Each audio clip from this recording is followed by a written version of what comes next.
क्या आप सोच सकते हैं कि किसी इंसान को खाना भी इस तरीके से खाना पड़े जैसे कि वो कोई जानवर हो, हाथ पीछे बंधे हों, जमीन पर खाना रखा हो और इंसान को झुककर घुटनों के बल पर बैठकर खाना खाना पड़े, सिर्फ इसलिए क्योंकि वो प्रवासी है। ये कहानी अमेरिका के डिटेंशन सेंटर की है, जहां लोगों के साथ ऐसा ही सलूक किया जा रहा है जो इंसानियत को शर्मिंदा कर दे।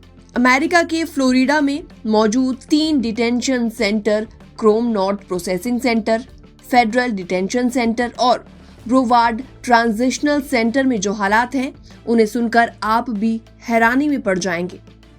एक रिपोर्ट आई है सामने जो कि यूएसए टुडे के हवाले से है। इसमें 21 जुलाई को ह्यूमन राइट्स वॉच ने ये रिपोर्ट जारी की है। उसमें बताया गया है कि इन डिटेंशन सेंटर्स में प्रवासियों के साथ इतना बुरा सलूक हो रहा है कि उनकी जान तक खतरे में पड़ रही है। ब्रिटेन के एक व्यापारी हरपिंदर सिंह चौहान की कहानी इस पूरे सिस्टम की क्रूरता को दिखाती है।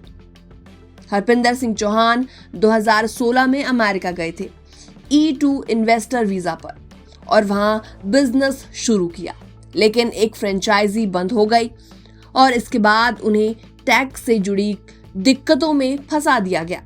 फरवरी में एक मामूली प्रोबेशन चेक के दौरान उन्हें आइस के हवाले कर दिया गया और इसके बाद करीबन 4 महीनों तक उन्हें इन 3 डिटेंशन सेंटर्स में रखा गया।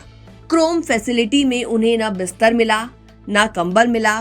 ठंडी फर्श पर सिर्फ अपने जूतों को तकिया बनाकर उनको सोना पड़ा। शुगर और अस्थमा जैसी बीमारियां होने के बावजूद ना उन्हें इंसुलिन दी गई और ना ही इनहेलर। टीबी फैलने पर फैसिलिटी में साबुन तक नहीं था। शैम्पू से हाथ धोने को कहा गया था। हरपिंदर सिंह चौहान ने बताया कि वहां लोग इसे क्रोम डिजीज कहने लगे थे, यानी बीमारी का अड्डा। और सबसे बुरा वो था जो उन्होंने फेडरल डिटेंशन सेंटर में देखा।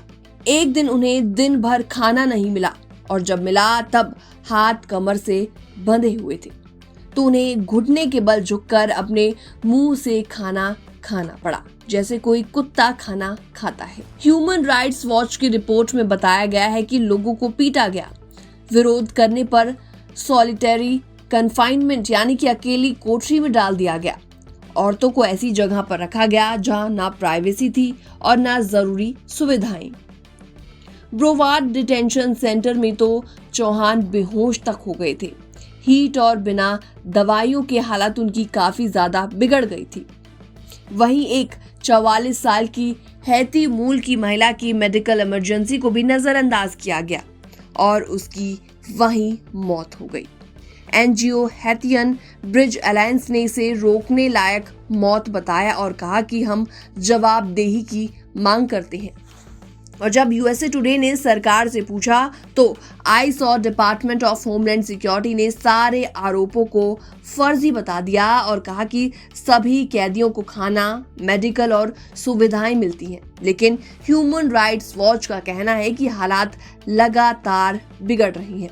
सिस्टम ओवरलोड हो चुका है और बेकाबू होता जा रहा है।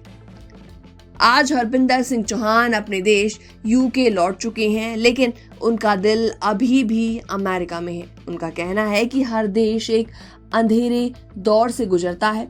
शायद ये अमेरिका की परीक्षा की घड़ी है।